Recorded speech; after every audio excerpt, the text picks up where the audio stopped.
கர்த்தராகிய இயேசுவின் இனிமையுள்ள நாமத்தில் நான் உங்களை வாழ்த்துகிறேன், வரவேற்கிறேன். இந்த நாளுகளில் தேவனுடைய வார்த்தையுமாய் உங்களோடு கூட ஆயிருக்க, கர்த்தருடைய வார்த்தைகளை தியானிக்க தேவன் நமக்கு கிருபை செய்திருக்கிறார். அவர் உண்மையான தேவனும் நம்மை ஆசீர்வதிக்கிறவருமாய், நம்மை வழி நடத்துகிறவருமாய் அவர் நம்மோடு கூட இருக்கிறார். நாம் ஜெபிக்கலாம். ஆண்டவரே, இந்த ராத்திரி வேளையிலப்பா உம்முடைய பிரசன்னத்தால் நீர் எங்களை நிரப்பி ஆசீர்வதிக்கிறதுக்காக ஸ்தோத்திரம். நீரே பரிசுத்தராய், நீரே உண்மை உள்ள தேவனாய் எங்களோடு கூட இருக்கிறதுக்காக ஸ்தோத்திரம். எங்களை வழி நடத்துதவர், எங்களை பாதுகாக்குதவர், ஒரு நாளும் ஆசீர்வதித்து வழி நடத்துதவர் நீரே. இந்த நாளுகளில் அப்பா உம்முடைய தெய்வீக கிருபையால் எங்களை ஆசீர்வதித்து வழி நடத்தும். இன்னைக்கு அப்பா கூகுள் மீட்டாய் வந்திருக்கிற எல்லா பிள்ளைகளையும் நீர் ஆசீர்வதிக்கிறதுக்காக ஸ்தோத்திரம். ஒரு உம்முடைய மக்களையும் நீர் தொடுதகமைக்காக ஸ்தோத்திரம். ஆண்டவரே, வர வேண்டும் மக்களை நீர் கூட்டி வருத்தும். ஆண்டவரே, எல்லாவரையும் நீர் ஆசீர்வதித்து பலப்படுத்துவதற்காக ஸ்தோத்திரம். நாங்கள் வசனத்தை தியானிக்க, உம்முடைய வார்த்தைகளை கேட்க, ஆண்டவரே உம்முடைய வார்த்தையில் கவனமாயிருக்க நீர் கிருபை செய். இயேசுவின் நாமத்தில் பிதாவே, ஆமென், ஆமென். கர்த்தர் நம்மை ஆசீர்வதித்து வழி நடத்துத தேவன். இன்னைக்கு தியானிக்கிறதுக்காக யோவான் 7ஆம் அதிகாரம் അതിന്റെ 37ാമത്തെ വസനം നാം വാസിച്ച് കേൾக்கலாம். യോവാൻ 7ആം அதிகாரம் അതിന്റെ 37ാമത്തെ വസനം. பண்டிகையின் கடைசி நாளாகிய பிரதான நாளிலே இயேசு நின்று சத்தமிட்டு, ஒருவன் தாகமாயிருந்தால் என்னிடத்தில் வந்து பானம் பண்ண கடவன். இங்கே கர்த்தர் ஒரு பெரிய விஷயத்தை எடுத்து சொல்லுகிறார். யாரெல்லாம் தாகமாயிருக்குதோ நீங்கள் என்னிடத்தில் வாருங்கள் என்று இயேசு எழுந்து நின்று சத்தமிட்டு அங்கே உள்ள மக்கள் கிட்ட சொல்லுகிறார். இது சொல்லப்படுத நாளு தேவனை இயேசுவை அநேகம் இடங்களில் வைத்து அவரை பிடித்து கெட்டதுக்கும் அவரை கொலை பண்ணதுக்கும் முயற்சி எடுக்கிற சூழ்நிலைகள் உருவாயிருக்கிறார். மக்கள் எப்படியாவது பரிசர்களும் அதே அங்கே உள்ள மக்களும் சேர்ந்து எப்படியாவது இவரை கொலை பண்ணலாம் என்று நினைக்கிறார். இந்த நேரத்தில் இயேசு வாங்கியிருந்து வேறொரு இடத்துக்கு போய் விடுகிறார். கர்த்தருடைய பிள்ளைகளே, இந்த நாளுகளில் இயேசு அதே இடத்தில் அதை அநேக பாடுகளே, அநேக மக்களால் கொலை செய்ய முயற்சிகள் எடுக்கிறதை நாம் பார்த்திருக்கிறார். இந்த 7ஆம் வசனத்தில் அநேக இடத்தில் அப்படி நமக்கு பார்க்க முடியும். இங்கே 37ஆம் வசனத்தில் அவர் அந்த மாதிரி இருக்கிற எதிர்ப்பின் மத்தியிலும் அவர் சத்தமிட்டு, இயேசு நின்று சத்தமிட்டு சொல்லுகிறார், அங்கே தாகமாய் இருக்கிறவங்கள் என்னிடத்தில் வந்து பானம் பண்ண கடவன் என்று சொல்லப்படுகிறார். கர்த்தருடைய பிள்ளைகளே, ஆண்டவர் இடத்தில் வரப்படட்டும் என்று இங்கே சொல்லப்படுகிறார். இப்ப நீங்க தாகமாய் இருக்குது என்றால் இயேசுவின் இடத்தில் நீங்க கடந்து வரட்டும். அவர் ஜீவ தண்ணீராய் இருக்கிறார். அவர் ஜீவ தண்ணீராய் நமக்காக இருக்கிற தேவன். அந்த ஜீவ தண்ணீரின் ஊற்றுக்கு பக்கத்தில் நாம் கடந்து வரும்போது நம்முடைய தாகம் எல்லாம் மாற்றப்படும். நாம் இயேசுவுக்கிட்ட கடந்து வர, இயேசுவுக்கிட்ட வந்து பானம் பண்ண கர்த்தர் நமக்கு கிருபை செய்கிறார். தேவ பிள்ளைகளே, நாளுகளில் ஆவிக்குரிய நிலையில் நாம் பார்க்கும் போது நமக்கு ஆவிக்குரிய நிலையில் தாகம் இருக்கிறார், நம் வாஞ்சையோடு இருக்கிறார். அநேகம் மக்களை கர்த்தரில் ஆயத்தப்படுத்த, அநேகரோடு தேவனுடைய வார்த்தைகளை சொல்லப்பட, அநேக கிராமங்கள் பட்டணங்களில் தேவனுடைய வார்த்தைகள் சொல்லப்பட நம் ஆவலோடு கர்த்தருடைய வசனத்தை தேடி நாம் இருக்கிறார். இங்கே கர்த்தருடைய வசனத்தில் நமக்கு பார்க்க முடியுது, பண்டிகையின் கடைசி நாளில் ஆகிய பிரதான நாளிலே இயேசு அங்கே நின்று சத்தமிட்டு, அதை ஒருவன் தாகமாயிருந்தால் என்னிடத்தில் வந்து பானம் பண்ணுங்கள் என்று சொல்லுகிறார். தேவ பிள்ளைகளே, இயேசுவுக்கிட்ட நாம் கடந்து வரும்போது நம்முடைய தாகம் எல்லாம் மாற்றப்படும்.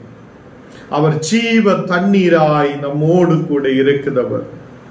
அவர் ஜீவ ஜல நதியால் நம்மை நிரப்ப முடியதவர்.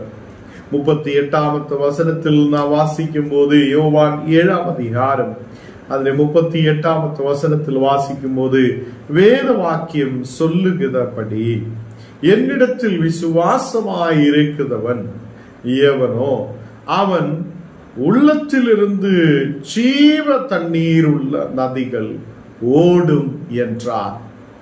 அப்போ வேத வாக்கியம் சொல்லுகிறது படி, கர்த்தருடைய வார்த்தை சொல்லுகிறது படி, என்னிடத்தில் இயேசுடைய இடத்தில் விசுவாசமாயிருக்கிறவன் எவனோ அவனுடைய உள்ளிலிருந்து ஜீவ தண்ணீர் நதிகள் ஓடும் என்று சொல்லுகிறான். ஏதோ ஜீவ தண்ணீர் கொஞ்சம் அப்படியே ஜீவ தண்ணீர் ஓடும் என்றது அல்ல. ஜீவ தண்ணீர் உள்ள நதிகள் ஓடும் என்றாய். கர்த்தருடைய பிள்ளைகளே, நாம் வேத வாக்கியங்கள் சொல்லுதபடியே ஆண்டவரிடத்தில் விசுவாசமாயிருங்கள், கர்த்தருடைய இடத்தில் விசுவாசமாயிருங்கள். நாம் விசுவாசமாயிருக்கும் போது நமக்கு ஒரு நாளும் தாகம் அடைய மாட்டேன், தாகம் நம் வாழ்க்கையில் கடந்து வர மாட்டேன். ஏனென்றால் நமக்கு உள்ளிலிருந்து ஜீவ தண்ணீர் உள்ள நதிகள் ஓடப்படுகிறார். ஹல்லேலூயா. 39வது வசனம் நான் வாசிக்கும் போது, தம்மை விசுவாசிக்கிறவர்கள் அடைய போகுத ஆவியை குறித்து இப்படி சொன்னார். இயேசு இன்னும் மகிமைப்படாதிருந்தபடியினால் பரிசுத்த ஆவி இன்னும் அருளப்படவில்லை. இங்கே இயேசு அந்த சொல்லப்படுத நேரத்தில் எதுக்காக இது சொல்லப்பட்டிருக்கிறார் என்று 39ஆம் வசனத்தில் சொல்லுகிறார். எதுக்காக தாகமாயிருக்கிறவன் என்னிடத்தில் வாருங்கள் என்று சொல்லி இருக்கிறார் என்றால், தம்மை விசுவாசிக்கிறவர்கள் அடைய போகுத ஆவியை குறித்து அங்கே இயேசு பிரசங்கம் பண்ணி இருக்கிறார். அப்ப இயேசுவை விசுவாசிக்கிறவங்கள் கர்த்தருடைய ஆவியால் நிரம்பப்படுவார்கள், கர்த்தருடைய வல்லமையால் நிரம்பப்படுவார்கள். இங்கே இயேசு அந்த நாளுகளிலே சொல்லப்பட்டிருக்கிறார், தம்மை விசுவாசிக்கிறவர் அடைய போகுதா அதை ஆவியை குறித்து இந்த மாதிரி வார்த்தைகளை தேவன் கொடுத்திருக்கிறார். எப்படிப்பட்ட வார்த்தைகள் கொடுத்திருக்கிறார் என்றால், அவர் எழுந்து சத்தமிட்டு சொல்லுகிறார், ஒருவன் தாகமாயிருந்தால் என்னிடத்தில் வாருங்கள். கர்த்தருடைய பிள்ளைகளே, தாகமாயிருந்தால் என்னிடத்தில் வாருங்கள், இயேசுவுக்கிட்ட வாருங்கள் என்று சொல்லுகிறார். நாம் தாகத்தோடு இருக்கும் போது ஒரு பாத்திரத்துக்கு பக்கத்தில் கடந்து செல்லும். இல்லைனால் நாம் ஒரு தாகமாய் இருக்கும் போது ஏதாவது ஒரு பைப்புக்கு பக்கத்தில் கடந்து செல்லும், இல்லைன்னா ஒரு கிணற்றுக்கு பக்கத்தில் கடந்து செல்லும். எப்படியோ கொஞ்சம் தண்ணி கிடைச்சால் அந்த தாகத்தை தீர்க்கலாம் என்று சொல்லி நாம் யோசிக்கும். இங்கே நமக்கு பார்க்க முடிகிறது, நீ தாகத்தோடு இருக்கிறதால் உன்னுடைய தாகத்தை மாற்ற, ஆவிக்குரிய தாகத்தை. இங்கே இயேசு தாகமாய் இருக்கிறார் என்றால் நீ என்னிடத்தில் வாருங்கள் என்று சொல்லுகிறார். அது எதுக்கு சொல்லி இருக்கிறார்? நாம் அடைய போகுத ஆவியை குறித்து அங்கே சொல்லப்பட்டிருக்கிறார். வரப்போகுத நாளுகளில் கர்த்தர் பிள்ளைகள் ஆவியினால் அபிஷேகத்தால் நிரம்புவார் என்று சொல்லப்படுகிறது. அங்கே அந்த வசனத்தை இங்கே இயேசு எடுத்து சொல்லுகிறார். கர்த்தர் பிள்ளைகளே, நாம் ஆவிக்குரிய நிலையில் தாகமாய் இருக்கிறார், நாம் இயேசுவுக்கிட்ட கடந்து வரணும், இயேசுவுக்கிட்ட நாம் கடந்து வரணும். அவர் நம்மை அது ஜீவ தண்ணீரால் ஓடுத நதிகளே நமக்கு கர்த்தர் கொடுப்பார், கர்த்தர் நம்மை ஆசீர்வதிப்பார். இங்கே 40வது வசனத்திலிருந்து நாம் வாசிக்கும் போது இந்த வசனத்தை எல்லாம் கேட்ட போது அங்கு கூடி வந்த ஜனங்கள் எல்லாம் இவன் தீர்க்கதரிசியானவன் அல்லவா என்று கேள்வியை எழுப்புகிறார்.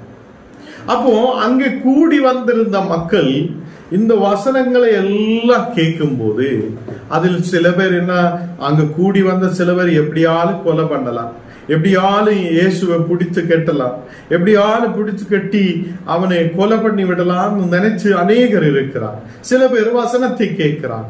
இந்த இடத்தில் இயேசுவை பார்க்கும் போது, இந்த வசனங்களை பார்க்கும் போது, அவர் சத்தமிட்டு சொல்லுவதை பார்க்கும் போது, தாகமா இருக்கிறவன் என்னிடத்தில் வாருங்கள் என்று சத்தமிட்டு சொல்லும் போது மக்கள் சிலர் என்ன நினைக்கிறார், இவன் தீர்க்கதரிசியானவன் அல்லையா? இரண்டாவதாக மக்கள் அந்த இடத்தில் பேசுகிறார்.